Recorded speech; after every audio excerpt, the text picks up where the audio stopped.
success as a Brazilian toy manufacturer led Oded Grajew to launch a nationwide campaign to end child labor.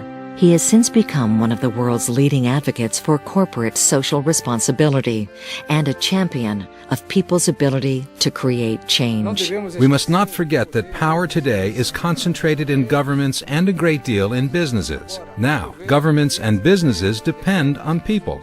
In 2001, Grajew founded the World Social Forum, an annual gathering of more than 150,000 of the world's leading citizen groups who work together to address some of the world's most pressing issues. The World Social Forum is not just an event, an occurrence, nor is it an organization.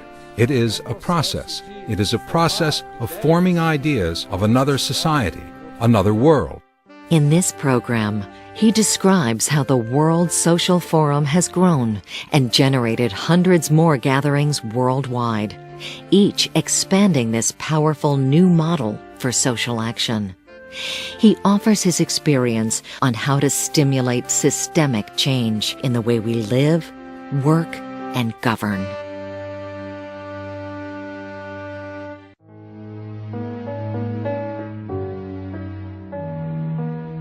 The World Social Forum has great potential to save mankind from the great social and environmental disaster that is on our threshold. If we believe all the forecasts from scientists, universities, the United Nations, and social organizations, we can indeed move towards sustainable development, to a world of peace, solidarity, and environmental preservation. This is the most optimistic outlook. Often, human beings, people, organizations, and countries act after great disasters. After the disaster, we begin to think, well, let's change our lives. Many people in hospitals decide to quit smoking.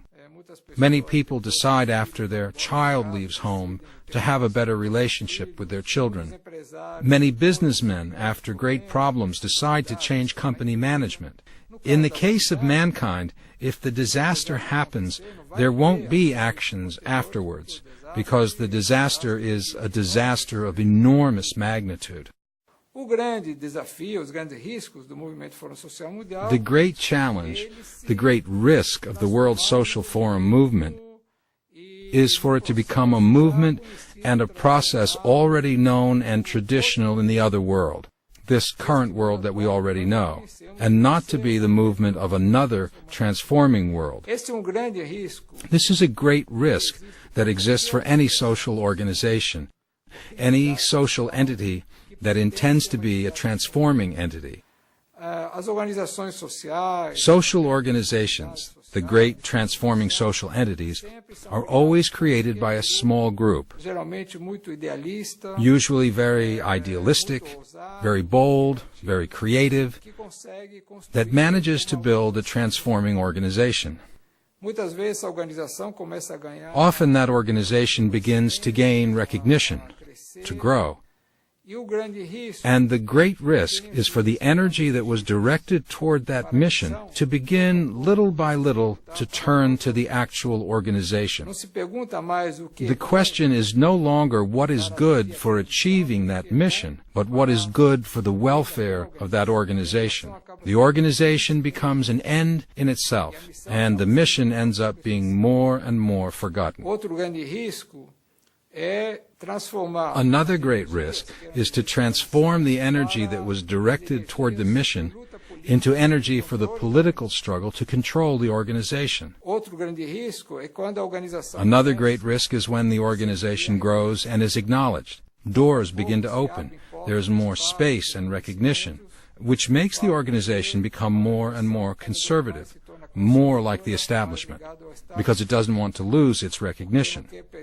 It loses courage, avoids conflict, does not want to displease anyone, and ends up being more a conservative than a transforming organization.